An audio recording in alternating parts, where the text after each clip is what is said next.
आज हम लोग क्या पढ़ेंगे? लाभ हानि। लाभ माने फायदा। पहले अभी लिखा हुआ है लाभ हानि, इसका मतलब समझ। लाभ माने फायदा और हानि माने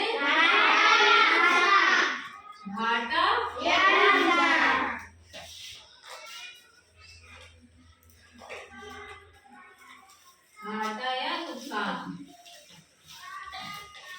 तो फायदा क्या कब होगा? जब हम कोई चीज बेचेंगे, या घाटा भी तभी होगा जब कोई चीज बेचेंगे या खरीदेंगे।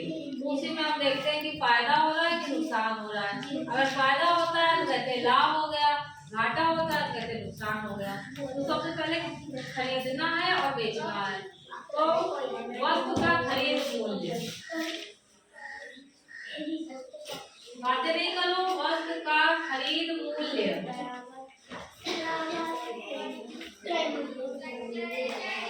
बताओ भाई श्रीशंकर, वस्तु का खरीद मूल्य।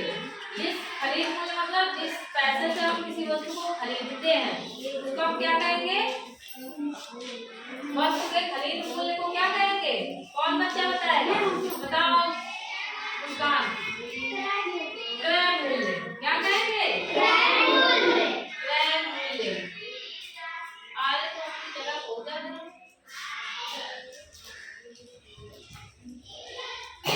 वस्तु को बेचने का मूल्य।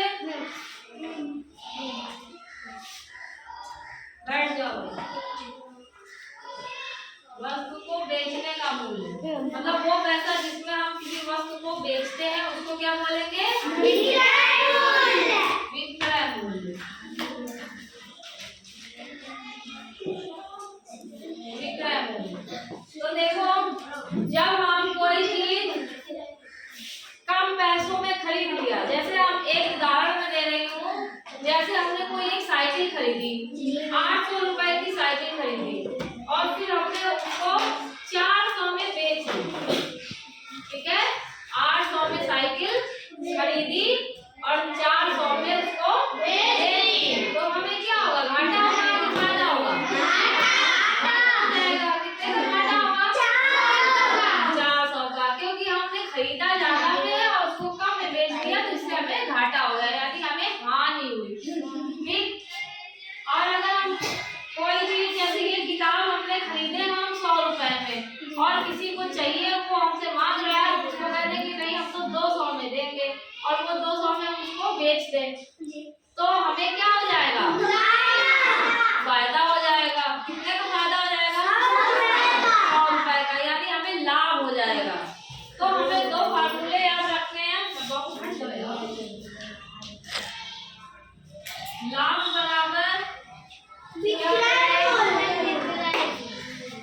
विक्रय मूल्य माइनस क्रय मूल्य।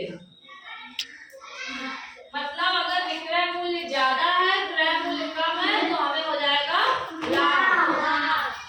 और हानि कम होगी, क्रय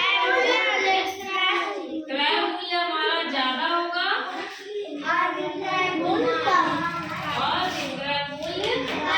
कम होगा। तब हम क्रय मूल्य में से विक्रय मूल्य घटा देंगे। ठीक है, तो आज हमने ये लाभ हानि पूरा पढ़ लिया। ठीक है, लाभ हानि पढ़ा। लाभ माने फायदा, हानि माने नुकसान। और इसके बाद सबसे पहले दो शब्द आएंगे पूरे पाठ में, क्रय मूल्य और विक्रय मूल्य। किसी चीज को खरीदने का मूल्य जो होता है उसको क्रय मूल्य कहते हैं और किसी चीज को बेचने का जो मूल्य होता है